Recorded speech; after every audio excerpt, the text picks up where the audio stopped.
the inspiration for your new album called Lei Hiwahiwa.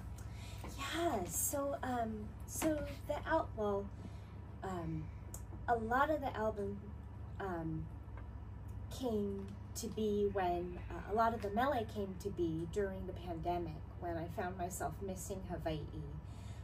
I found myself missing all of my friends, and friends who have, specific friends, who have encouraged me and mentored me and invested in me in the Hawaiian culture.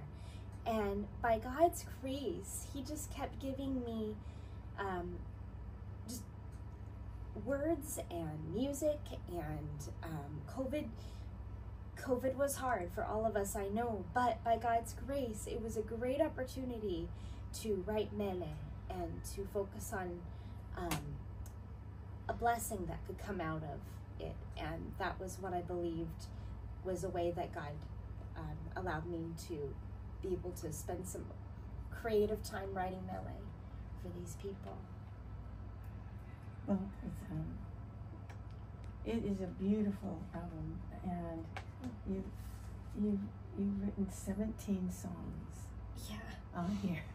And your heart is just exploding with love and appreciation, I know. Mm-hmm. I'm gonna play a song called Pua Mokehana, and then we'll talk about that song in just a minute. Okay.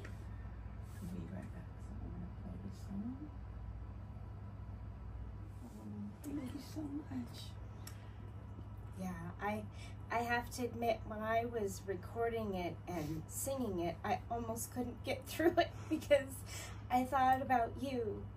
And yeah, I just, every time I sang all of those songs and recording the album, it made me think about each person that I was so blessed to be able to share my aloha with them through mele.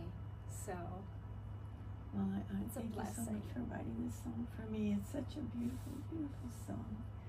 I could really feel the love in your heart, and your voice is just so beautiful.